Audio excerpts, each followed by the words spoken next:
Shalom, salam sejahtera buat saudara-saudaraku.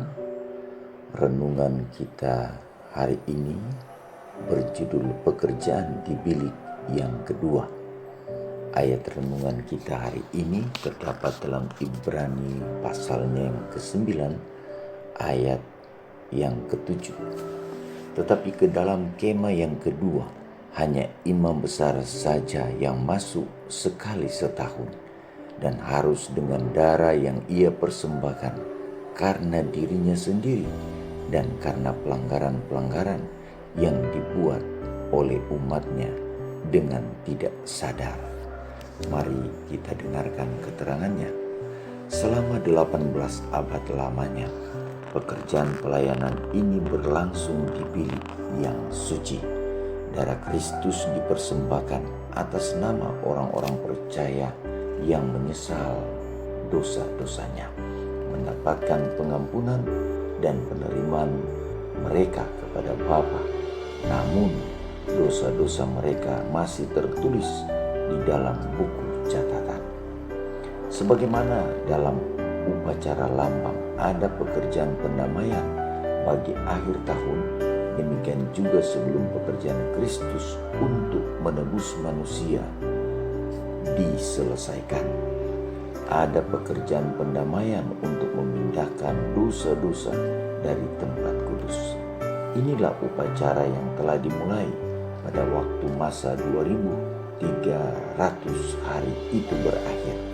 Pada waktu itu, sebagaimana diramalkan oleh Nabi Daniel, imam besar kita memasuki bilik yang maha kudus untuk melaksanakan bagian terakhir dari pekerjaannya, membersihkan tempat kudus itu.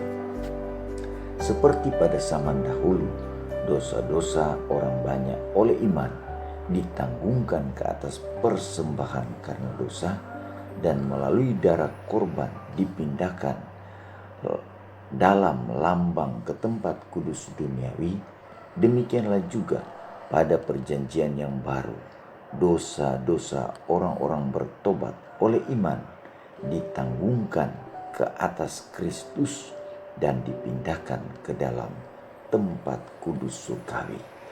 Dan sebagaimana pemulihan tempat kudus duniawi secara lambang dicapai oleh memindahkan dosa-dosa yang mencemari tempat kudus itu, demikianlah pemulihan yang sebenarnya tempat kudus surgawi dicapai oleh memindahkan atau menghapuskan dosa-dosa yang telah dicatat di sana.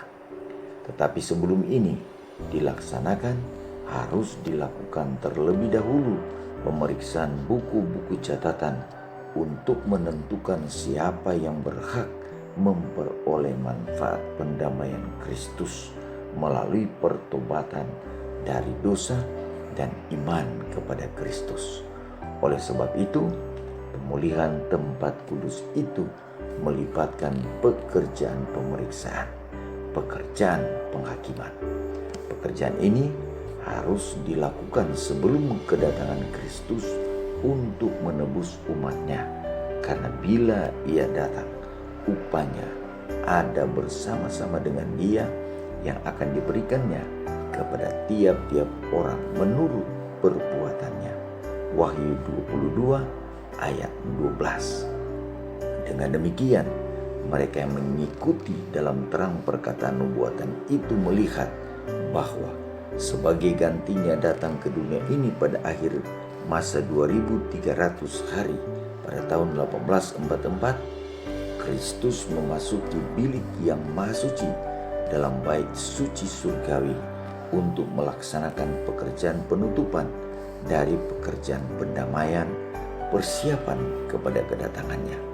Jika terlihat bahwa sementara persembahan karena dosa menunjuk Kristus sebagai korban dan imam besar melambangkan Kristus sebagai pengantara, demikian juga kambing Azazel melambangkan iblis sebagai sumber dosa, ke atas mana dosa orang benar-benar menyesali dosanya pada akhirnya ditanggungkan.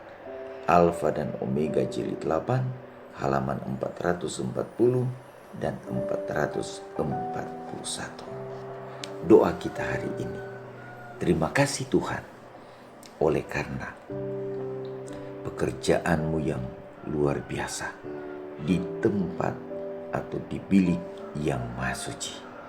Kau melakukan pekerjaan tahap akhir untuk kami semua. Ajarlah kami Tuhan untuk senantiasa meninggalkan dosa-dosa kami dan datang menyerahkan hidup kami kepadamu hari ini. Terima kasih Tuhan untuk kebaikan-Mu. Kami persembahkan doa ini hanya di dalam nama Tuhan Yesus, nama yang indah, Tuhan dan Juru Selamat kami. Amin. Terima kasih sudah mengikuti renungan kita hari ini. Tuhan Yesus memberkati. Shalom.